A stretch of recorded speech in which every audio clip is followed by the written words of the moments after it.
এখানে যারা আগত মুসল্লি যারা রয়েছেন, যারা শরীফ ওসমান হাদির জানাজা পড়ার জন্য মূলত এসেছেন, আপনারা জানেন এর আগেও আমি জানিয়েছিলাম যে 11টা 40 মিনিটের দিকে এই সংসদ ভবনের দক্ষিণ প্লাজার যে প্রাঙ্গণ সেটি খুলে দেওয়া হয় এবং উন্মুক্ত চত্বর খুলে দেওয়ার সাথে সাথে এখানে অনেক মানুষ প্রবেশ করে এবং এই মুহূর্তে আর 40 মিনিটের মতো সময় আছে জানাজা পড়ানোর জন্য।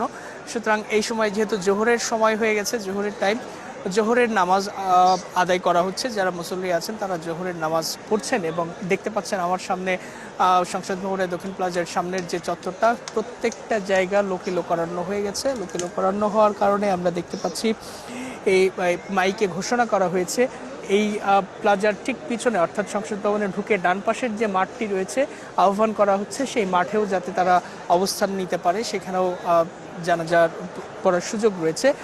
এর বাইরে মানিক মিয়া এভিনিউর যে রাস্তা বা প্রধান সড়ক, সেই প্রধান সড়কে মিছিল নিয়ে এখন পর্যন্ত সাধারণ মানুষ, বিভিন্ন শ্রেণী পেশা, বিভিন্ন বয়সী মানুষ তারা এসে জড়ো হচ্ছেন এবং তারা আসছেন। বলা যায় যে মানুষের স্রোত এসে মিলিত হয়েছে আজকে এই মানিক মিয়া এভিনিউতে। প্রত্যেককে মিছিল নিয়ে আসছেন, সাথে বাংলাদেশের পতাকা। অনেকে শরীফ ওসমান হাদি শহীদ হওয়ার পর তার আদর্শ, চিন্তা, চেতনা বিভিন্নভাবে তারা জানছেন, দেখছেন, তারাও আজকে এসে সামিল হয়েছেন এই জানাজার নামাজে। এবং এখন পর্যন্ত যেহেতু 40 মিনিট সময় বাকি রয়েছে, আমরা ধারণা করছি মানুষের যে পরিমাণ স্রোত এসে এখানে মিলছে, তাতে মানিক মিয়া এভিনিউর যে রাস্তাটা, এটি বেশ বড় এবং প্রশস্ত রাস্তা, আপনি জানেন। ধারণা করা হচ্ছে যে এই পুরো সড়ক আজকে লোকে লোকারণ্য হয়ে যাবে এবং মানুষের স্রোত আজকে এখানে এসে মিলিত হবে। ইতিমধ্যেই হাদির লাশ যে সরোয়ার্দী উদ্যান থেকে যে পরবর্তীতে হৃদরোগ ইনস্টিটিউটে নেওয়া হয় এবং তার মরদেহ গোসলের পর ইতিমধ্যেই এই দক্ষিণ প্লাজায় আনার প্রক্রিয়ার শেষের দিকে। এবং আমরা দেখতে পাচ্ছি যে সরকারের যে গুরুত্বপূর্ণ ব্যক্তিরা যারা, তারা ইতিমধ্যেই আসতে শুরু করেছে এবং আজকের এই জানাজায় প্রধান উপদেষ্টা সহ সরকারের গুরুত্বপূর্ণ বিভিন্ন রাজনৈতিক দল, অন্যান্য সামাজিক সাংস্কৃতিক সংগঠনের যারা সদস্য রয়েছে, জুলাই যোদ্ধা যারা রয়েছে, তারাও এখানে এসে জড়ো হয়েছে বা জড়ো হচ্ছেন এখন পর্যন্ত। এবং আজকের এই জানাজার নামাজটি পড়াবেন তার বড় ভাই শরীফ ওসমান হাদির বড় ভাই আবু বকর সিদ্দিক। এবং এই জানাজা শেষে তাকে মিছিল নিয়ে ঢাকা বিশ্ববিদ্যালয়ের কেন্দ্রীয় মসজিদে নেওয়া হবে এবং সেখানে আরেকটি জানাজা হওয়ার কথা রয়েছে। সেটি হওয়ার পরে জাতীয় কবি কাজী নজরুল ইসলামের যে কবর রয়েছে কেন্দ্রীয় মসজিদের পাশে ঢাকা বিশ্ববিদ্যালয়, সেখানেই তাকে দাফন করা হবে।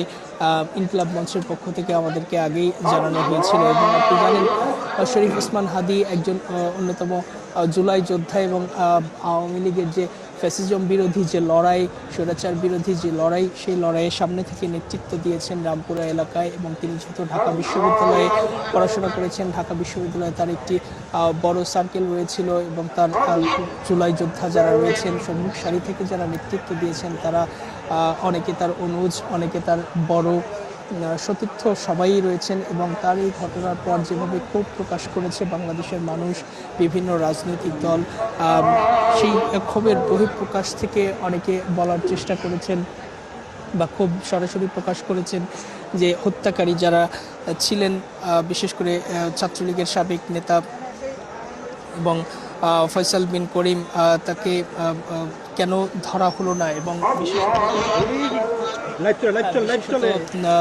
এই ফয়সাল করিমকে এর আগে কয়েকটি মামলায় কিন্তু আটক করা হয়েছিল এবং তাকে দ্রুততম সময়ের মধ্যে কিভাবে তিনি সেই কারাগার থেকে বের হলেন, জামিন পেলেন, সেটি নিয়ে প্রশ্নবিদ্ধ করা হয়েছে আইন উপদেষ্টা আসিফ নজরুলকে। এবং শুক্রবার গত শুক্রবারে যখন শরীফ ওসমান হাদিকে গুলিবিদ্ধ করা হয়, এর আগে থেকেই কিন্তু শরীফ ওসমান হাদি বলার চেষ্টা করেছিলেন যে, এর আগে ফেসবুকেও বলেছিলেন তিনি যে তাকে হত্যার প্রকাশ্য হুমকি দেওয়া হয়েছিল।